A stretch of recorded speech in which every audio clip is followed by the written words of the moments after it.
Et salut la copinade, moi c'est Helmut et aujourd'hui on va découvrir comment Toyota a accouché de 7 générations d'une de ses mythiques sportives. Vous êtes prêts? Let's go!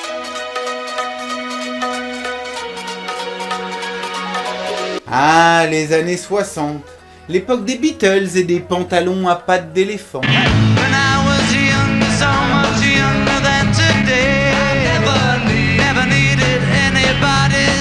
Mais aussi une époque pendant laquelle les faiseurs de carrosses à moteur, comme Toyota, Honda, Mazda, Nissan, Subaru Suzuki Mitsubishi... Bon, Helmut, un peu de sérieux là. Après la Seconde Guerre mondiale, le Japon est en pleine reconstruction. Et les routes commencent à se remplir de voitures. Et les Japonais, eux, ce qu'ils veulent, ce sont des voitures pratiques, adaptées et modernes. Monde! Non, j'ai bien dit... Le monde s'apprête à voir débarquer cette ribambelle de constructeurs japonais. Et notamment grâce au Just in Time. Just in quoi? Le juste à temps. En fait, l'idée, c'est de construire des voitures en fonction des besoins. Et pas construire des voitures d'avance qu'on n'est pas sûr de vendre. Tout ça permettant de faire des économies. Et la mayonnaise prend. À tel point que Toyota, puisque c'est celui qui nous intéresse aujourd'hui, décide de partir à la conquête du monde. Tu veux faire quoi cette nuit? La même chose que toutes les nuits, Minus, tenter de conquérir le monde. Les voitures japonaises, comme elles sont plus économes et fiables, ça marche. La légende des voitures japonaises commence. Bon, tout ça, c'est pour le contexte. Mais on ne va pas parler d'un modèle en particulier. The Toyota Celica GTS. Vous l'aurez compris, on va parler de la Toyota Celica.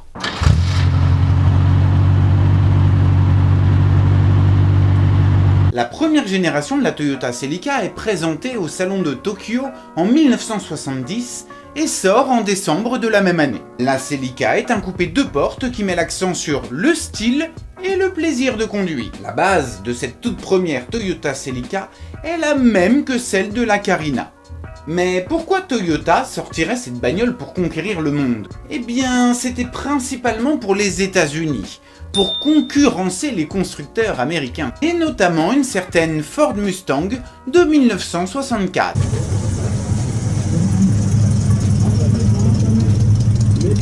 Du côté du Japon, l'idée c'était plutôt de remplacer la Toyota Sport 800 qui était un peu vieillissante. Mais elle est trop mignonne! Avec tout ça, on comprend bien que Toyota essaye de séduire les acheteurs américains comme européens d'ailleurs. En gros, plusieurs combinaisons étaient possibles en fonction du moteur ou de la finition. Mais au début, elle est sortie uniquement en version fastback, avec le coffre plat. Avec des moteurs allant de 1,4 litre à 2,2 litres, il y a eu jusqu'à 7 moteurs différents pour cette première génération. Mais également 3 boîtes de vitesse différentes. 2 boîtes manuelles à 4 et 5 rapports, et pour les feignants, une boîte automatique.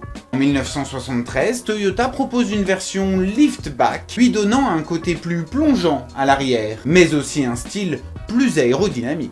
Entre les différents continents, Toyota a essayé d'adapter au mieux le style de la voiture afin qu'elle corresponde au paysage automobile. La version fastback pour les États-Unis était comme une évidence. Les petites pony-cars japonaises qui arrivaient sur le marché étaient bien parties pour détrôner les coûteuses muscle cars américaines. En termes de motorisation, évidemment, il fallait proposer des solutions adaptées, parce qu'un petit 4 cylindres de 1,4 litre au pays du gros V8 américain de 6 litres, bah ça fait un peu tâche quand même. Chaque année, Toyota est venu apporter des ajustements esthétiques sur les feux, le bouchon de remplissage du réservoir, ou encore la couleur des rétroviseurs, et j'en passe. Les suspensions ont été retravaillées pour rendre la voiture plus ferme et améliorer la tenue de route. Et enfin, des petits ajustements moteurs pour les fiabiliser. Et Toyota propose l'autoradio connectée de l'époque, avec une radio courte et longues ondes,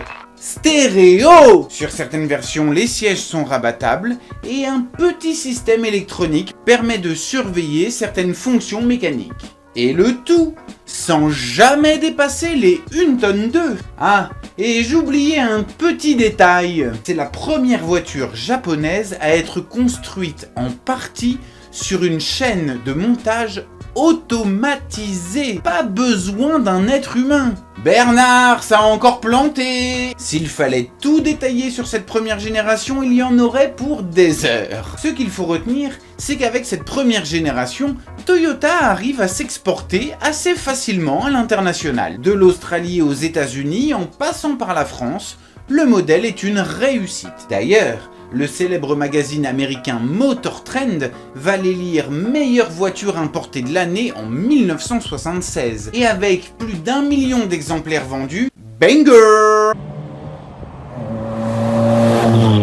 En 1977, le constructeur du Pays du Soleil Levant décide de donner un vrai coup de jeune à sa star montante. Et la Celica revient avec un design rafraîchi et qui fait un grand pas en avant. La Celica adopte des traits plus angulaires, ce qui reflète assez bien le design des années 70. On aime ou on n'aime pas. Mais ce n'est pas tout. Toyota se penche aussi sur les nouvelles technologies et les nouvelles techniques de fabrication pour rendre la Celica encore plus attrayante. La voiture est dotée de nouveaux équipements et les commandos tableau de bord ajoutent une touche de fraîcheur. Avec un meilleur aérodynamisme, la voiture est toujours aussi économe. Après, les moteurs de cette génération font un peu moins rêver, mais au moins, c'est du costaud. C'est Monsieur Costaud qu'on retrouve aujourd'hui. Là aussi, une version liftback voit le jour, ce qui est quand même plus pratique pour ranger des bagages ou des équipements dans le coffre. Cette deuxième génération a connu à travers le monde pas loin de 70 variantes, avec des moteurs allant de 1,6 litre à 2,2 litres en fonction du pays. Mais alors, qui a la plus grosse? eh bien, encore une fois, ce sont les Américains. Même si, évidemment, ce n'est pas la taille qui compte. Du côté du poids de la voiture, elle dépasse à peine la tonne. Cette deuxième génération de Celica inclut la direction assistée, un volant inclinable, des freins à disque et des jantes en aluminium. Mais aussi un régulateur de vitesse, la clim, des vitres électriques, des serrures de portières électriques, le début de la centralisation quoi. D'autres options incluent des sièges en cuir et même un toit ouvrant coulissant. Les points forts de cette deuxième génération, c'est tout simplement un design modernisé et un confort amélioré. Une meilleure ergonomie et une conduite plus douce, notamment grâce au travail effectué sur les suspensions. Enfin, la version liftback ajoute donc une touche de praticité pour les aventuriers du week-end. Cependant, certains peuvent critiquer cette deuxième génération de la Toyota Celica qui a perdu un petit peu de son charme par rapport à la première. Mais la Celica est plus polyvalente et adaptée aux besoins des conducteurs. Et pour le côté sportif pur, rassurez-vous, Toyota est sur le coup. Celica Supra. Sur le marché, elle continue de séduire les acheteurs qui recherchent une petite voiture pratique et sportive. Tous ces éléments permettent à la Celica de conserver sa cote de popularité et de s'adresser à une clientèle plus large. La Celica semble s'affirmer alors comme le bon choix. What else? Cette deuxième génération de Celica suit finalement une évolution naturelle et Toyota reste fidèle à sa philosophie et affirme son identité. La troisième génération de la Toyota Celica, lancée en 1981, est une véritable bouffée d'air frais pour les passionnés d'automobile. Toyota entre dans les années 80 avec une approche plus moderne, et ça se voit. C'est vrai qu'aujourd'hui, la deuxième et la troisième génération semblent avoir perdu en sportivité par rapport à la première. Cependant, on retrouve bien là l'esprit Celica, avec, une fois encore, deux versions de carrosserie. Pour que le public continue de l'aimer, la Celica entre dans le sport automobile. Le vrai, le rallye.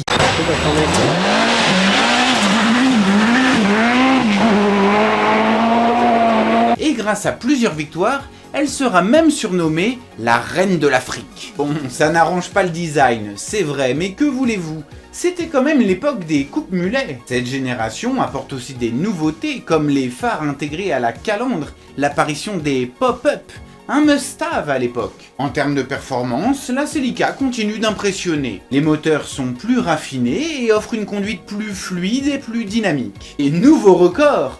Pas loin de 9 moteurs utilisés sur cette génération. L'arrivée des moteurs à injection permet d'améliorer les performances énergétiques. Le carbu, c'est chouette, ça fait un bruit sympa, mais c'est pas le plus économique. Mais les innovations ne s'arrêtent pas au moteur et au design de la Celica. Certaines versions ont eu le droit aux jantes en alu et aux sièges avec maintien des lombaires. Mais ce n'est pas tout. Regardez-moi ce magnifique tableau de bord numérique. Et ce n'est toujours pas tout. Toyota propose un des premiers systèmes de navigation GPS embarqué au monde. Je rappelle qu'on est en 1982. La Celica se propose donc comme une voiture sportive accessible, alliant confort et performance. On ne change pas une recette qui marche.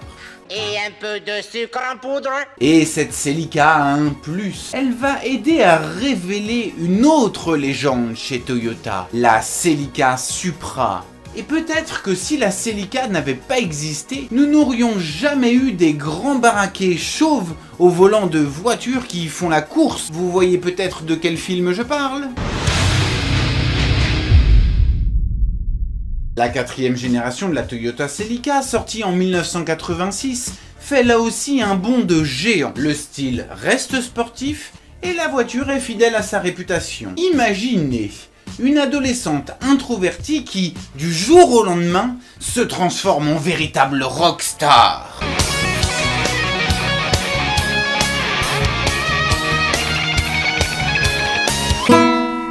Et c'est exactement ce qui se passe avec la Celica, et en particulier grâce au rallye. Ça sent la sportivité à plein nez.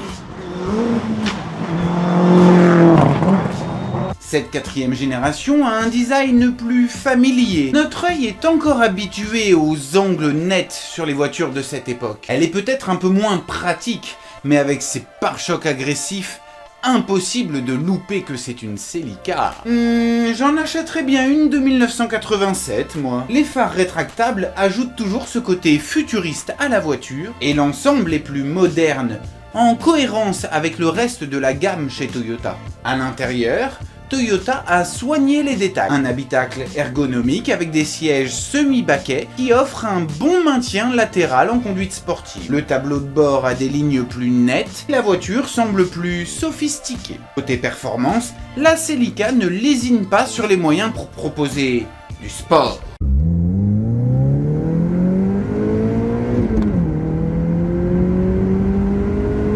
Toyota va rapidement dire au revoir aux moteurs des anciennes générations et introduire des moteurs plus raffinés comme le 3S GTE produit par Yamaha. Le modèle phare de cette 4e génération, la Celica GT Four, est équipé d'un moteur 2 litres turbo qui offre une puissance et une maniabilité exceptionnelles. Et pour dire à quel point Ça pousse. Carlos Sainz, célèbre pilote de rallye, sera sacré champion du monde en 1990.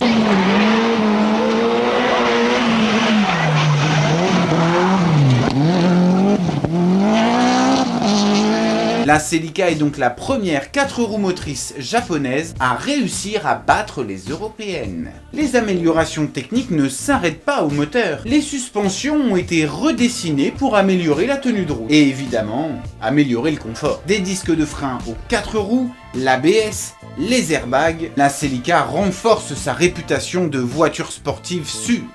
Ce qui est cool, c'est qu'on peut rouler de bon cœur ou rouler tranquille, le coude à la fenêtre. On a dit le coude à la fenêtre, pas le poing. Il est malade, lui. Le look est donc plus moderne et plus sportif. Et quel que soit le moteur choisi à l'achat, la recette est toujours aussi bien mijotée.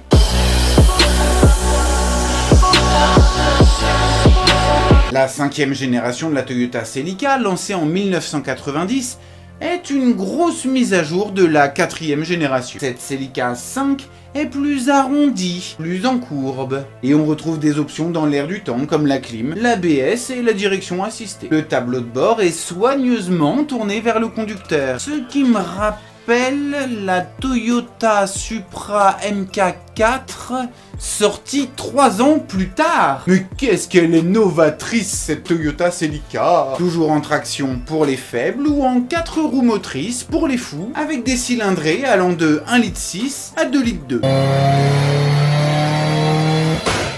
Cette génération 5 s'améliore dans tous les domaines. On a là aussi droit aux versions liftback et fastback, et comme sa grande sœur, elle gagne en rallye, avec 2 titres constructeurs en 1993 et 1994. Ce qui est impressionnant, c'est la capacité de Toyota à améliorer petit à petit la Celica. La différence avec la première génération est énorme, et pourtant on retrouve toujours l'ADN Celica. Le design extérieur reçoit un coup de jeune, avec des lignes plus fluides et une esthétique plus moderne. Les phares sont intégrés de manière plus élégante, et les pare-chocs redessinés ajoutent une touche d'agressivité. À l'intérieur, Toyota améliore le confort et la technologie. Le tableau de bord est réorganisé pour offrir une meilleure ergonomie, avec des matériaux plus modernes et plus qualitatifs. Les sièges, eux, sont toujours conçus pour un maintien optimal en conduite sportive. Côté moteur, cette 5e génération apporte un peu plus de puissance, un peu plus de sport. Avec une version améliorée du 3 SGE de 2 litres, les performances augmentent tout en restant économique. La version GT Four est particulièrement remarquable. On prend le même moteur, on lui colle un turbo et hop, 200 chevaux de série.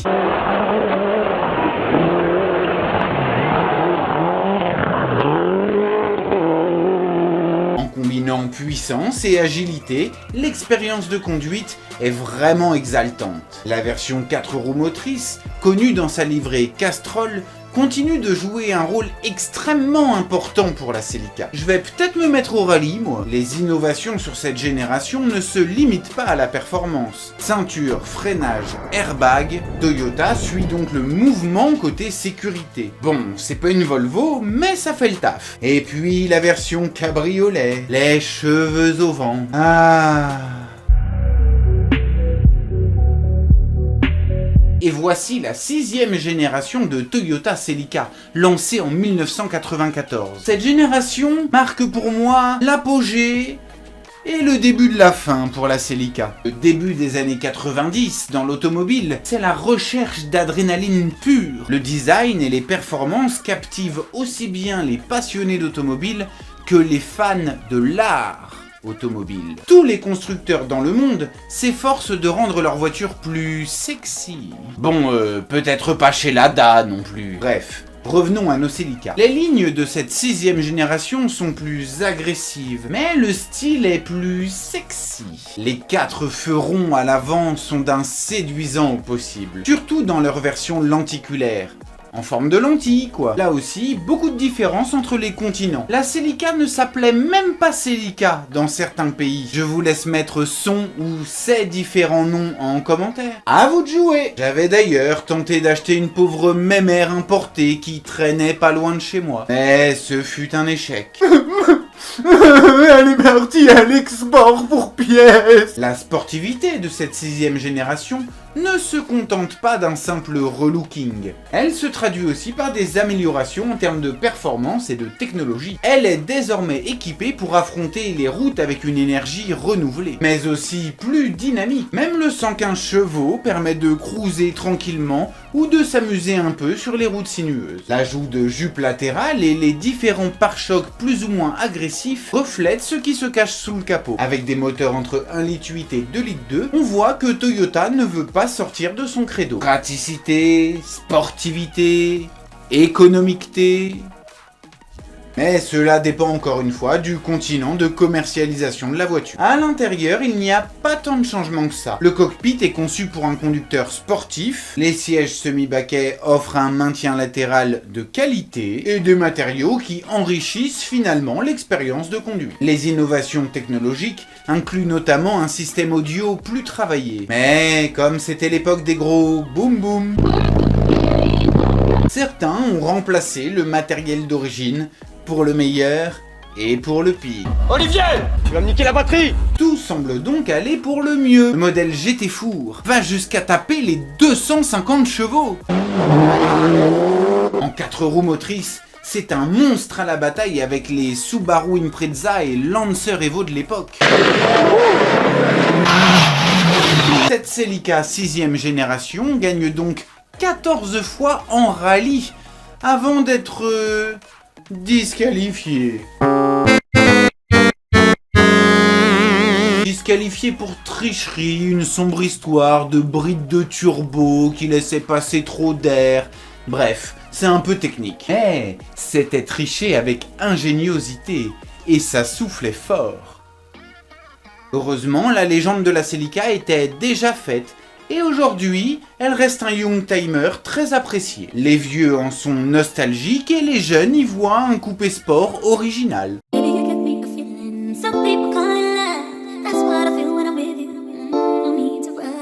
Et voilà que débarque en 1999 la 7e et dernière génération de Toyota Celica. Toyota a tout simplifié. Il n'y a plus que 2 modèles. Plus de turbo et traction uniquement. Les 2 moteurs sont ingénieux et fabriqués en collaboration avec Yamaha. Là aussi, des différences entre les continents. Par exemple, la version 192 chevaux en Europe a été bridée à 180 aux États-Unis. Esthétiquement, la voiture regroupe les codes des différentes générations. C'est, je trouve, un bel hommage à la Toyota Celica. La ligne est fluide et donne l'impression de fendre l'air. La voiture est légère, maniable, économique et fiable. Sauf peut-être le 143 chevaux de la phase 1. Côté sport auto, c'est fini. Enfin, quelques zinzins ont pris la carrosserie de la 7e génération pour la poser sur un châssis de 6e génération en 4 roues motrices.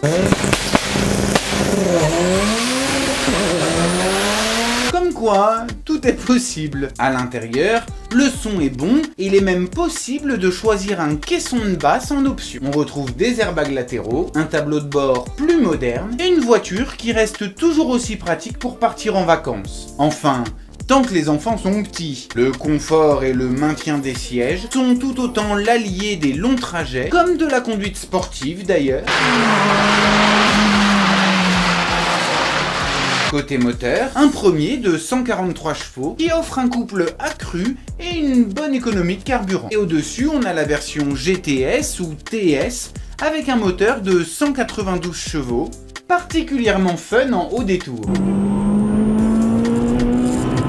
En effet, un système ingénieux intégré au moteur permet de gagner 30 chevaux d'un coup en atteignant les 6200 tours minute, et ce jusqu'au rupteur à 8200 tours minute. Et le tout sans turbo. Vous connaissez peut-être le VTEC de chez Honda? Ben c'est à peu près la même chose, mais en mieux. Et je dis pas ça parce que c'est ma voiture. Avec 2 boîtes de vitesse 6 rapports, c'est vous qui choisissez. Soit vous faites des économies, soit vous bouffez du carburant. Les systèmes de sécurité ne sont pas forcément désactivables, tout dépend du continent et de la phase. Cette 7e génération de la Celica a en effet connu un petit restylage au cours de sa carrière. Le pare-choc avant, les feux arrière, jusqu'à la couleur des plastiques intérieurs. Dites-moi en commentaire si vous êtes plutôt phase 1 ou phase aspirateur de table, phase 2. Cette 7e génération de Toyota Celica est donc accueillie comme une bonne conclusion à 35 ans d'existence. Et malgré le désamour de certains, Toyota est resté fidèle au tout premier cahier des charges. Pratique, robuste et agréable à conduire, avec une touche de sportivité. Et voilà donc le chant du cygne de l'iconique Celica,